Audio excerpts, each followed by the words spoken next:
యుద్ధపు ముందు నిశ్శబ్దం నిలిచిన వేళ మనస్సులో అలజడి లేకుండా నిలబడ్డాడు. వేగం అతని సహజం అయినా ఆ వేగాన్ని అదుపులో పెట్టుకున్నాడు.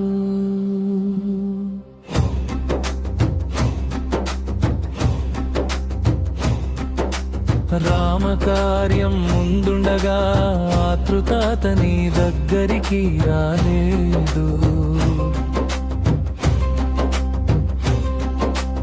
ఎప్పుడు ముందుకు వెళ్ళాలో ఎప్పుడు నిలబడాలో అతడికి తెలుసు.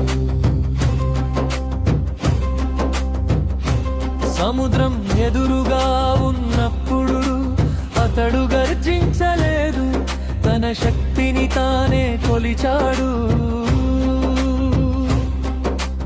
అవసరమైతేనే అది బయటపడేలా ఉంచాడు.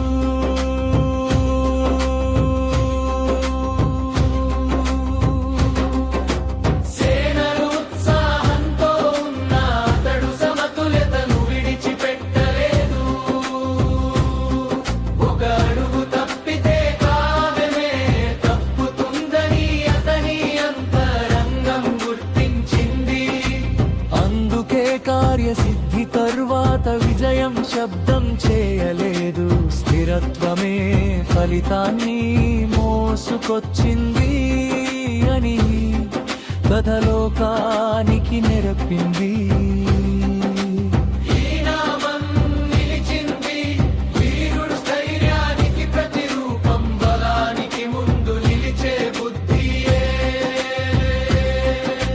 హనుమంతుని అసలైన స్వరూపం.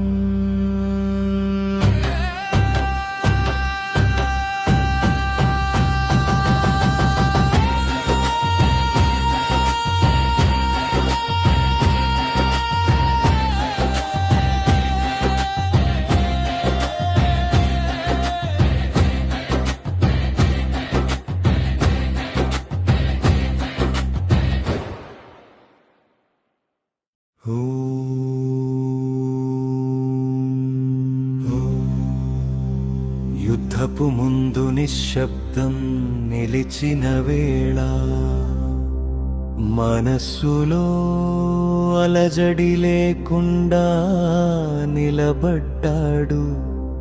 వేగం అతని సహజం అయినా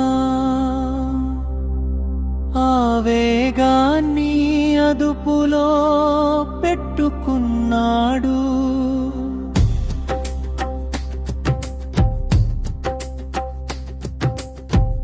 రామకార్యం ముందుండగా ఆతృత అతని దగ్గరికి రాలేదు. ఎప్పుడు ముందుకు వెళ్ళాలో ఎప్పుడు నిలబడాలో అతడికి తెలుసు. సముద్రం ఎదురుగా ఉన్నప్పుడు అతడు గర్జించలేదు, తన శక్తిని తానే కొలిచాడు. అవసరమైతేనే అది బయటపడేలా ఉంచాడు. సేనలు ఉత్సాహంతో ఉన్న అతడు సమతుల్యతను విడిచిపెట్టలేదు. ఒక అడుగు తప్పితే కార్యమే తప్పుతుందని అతని అంతరంగం గుర్తించింది. అందుకే కార్యసిద్ధి తరువాత విజయం శబ్దం చేయలేదు. స్థిరత్వమే ఫలితాన్ని మోసుకొచ్చింది అని కథలోకానికి నేర్పింది.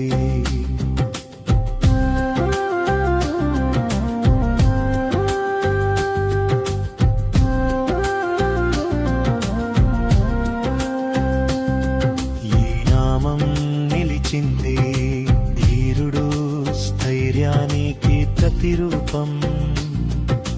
బలానికి ముందు నిలిచే బుద్ధియే హనుమంతుని అసలైన స్వరూపం.